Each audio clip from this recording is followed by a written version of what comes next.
Hello नमस्कार। पहलगाम हमला जो हुआ था उस पर आज मैं कुछ बातें आपको बताने जा रहा हूँ। पहलगाम हमला और उसके बाद जो ऑपरेशन सिंदूर हुआ, यह एक आतंकवादी हमले से शुरू हुआ तनाव और भारत की मजबूत प्रक्रिया की कहानी है।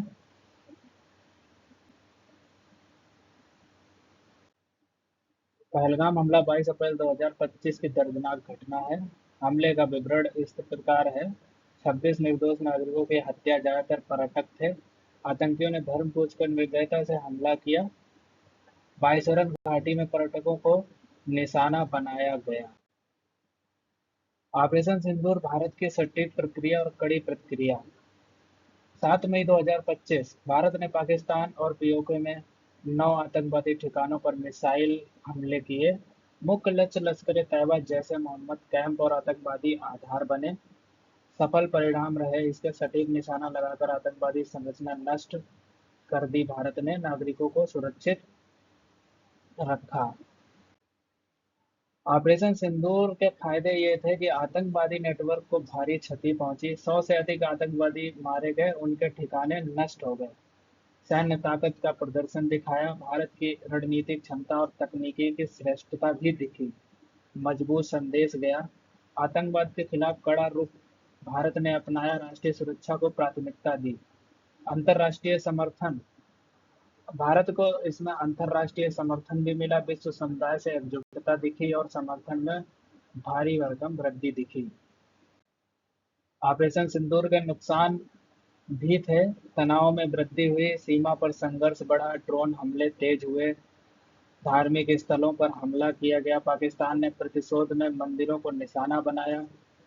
क्षेत्रीय अस्थिरता दिखी। दक्षिण एशिया में शांति और स्थिरता का नकारात्मक प्रभाव पड़ा।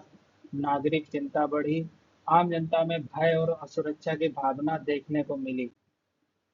पाकिस्तान की प्रतिक्रिया और भारत की सुरक्षा व्यवस्था के बारे में अगर कहें तो पाकिस्तान के हमले जो थे, ड्रोन और यूएवी हमले थे। भारतीय एयरवेज को निशाना बनाया। नागरिक इलाकों पर भी आक्रमण किया। ये पाकिस्तान की सबसे बड़ी कमी दिखती है और वो ऐसी ही हरकतें करता है। पाकिस्तान की इन सब हरकतों को देखकर भारत की बेहतरीन को सुरक्षा भी देखने को मिली। Multi layer air defence system Bharat ने अपने लगा रखे थे, सभी हमले सफलतापूर्वक नाकाम कर दिए। नौसेना और वायुसेना का प्रभुत्व दिखा। भारत पाकिस्तान के बीच वर्तमान स्थिति कैसी है? 10 मई 2025 शाम 5 बजे दोनों देशों ने संघर्ष विराम की घोषणा की, जिसमें अमेरिका के राष्ट्रपति ट्रंप भी इन्वॉल्व हुए थे, जो कि अपना वाहवाही लूटने के चक्कर में बोल रहे थे कि मैंने युद्ध विराम करवा दिया, लेकिन भारतीय सरकार ने इसको नकार दिया। कुछ घंटे बाद जब संघर्ष विराम की घोषणा की गई, उसके कुछ ही घंटे बाद पाकिस्तान ने संघर्ष विराम का उल्लंघन किया। वर्तमान स्थिति यह है कि सीमा पर तनाव जारी है, कूटनीतिक संबंध ठंडे पड़े हुए हैं। पहलगाम और ऑपरेशन सिंदूर के बाद भारत की रणनीति में कुछ बदलाव आया और जो भारत ने पाकिस्तान पर दबाव डाला, जल दबाव। 1960 में सिंधु जल संधि को निलंबित करना, पाकिस्तान पर जल संकट की व्यापक स्थिति प्रकट हुई, आर्थिक दबाव भी बनाया। व्यापार और कूटनीतिक संबंधों में कटौती की नीति अपनाई। सैन्य सुदृढ़ीकरण, आईएनएस विक्रांत विमान वाहक पोत की तैनाती, सैन्य तैयारी बढ़ाना है। अंतर्राष्ट्रीय मंच पर आतंकवाद के खिलाफ भारत की आवाज मजबूत हुई। निष्कर्ष इसका यह निकलता है, शांति और सुरक्षा के लिए संतुलित दृष्टिकोण आवश्यक है।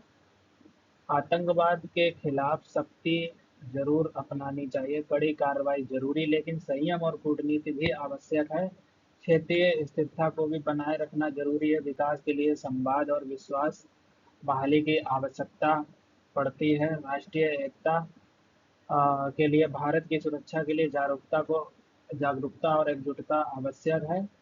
और मेरा अंत में यही कहना है कि शांति ही विकास का मार्ग है, परंतु आत्मरक्षा सर्वोपरि है।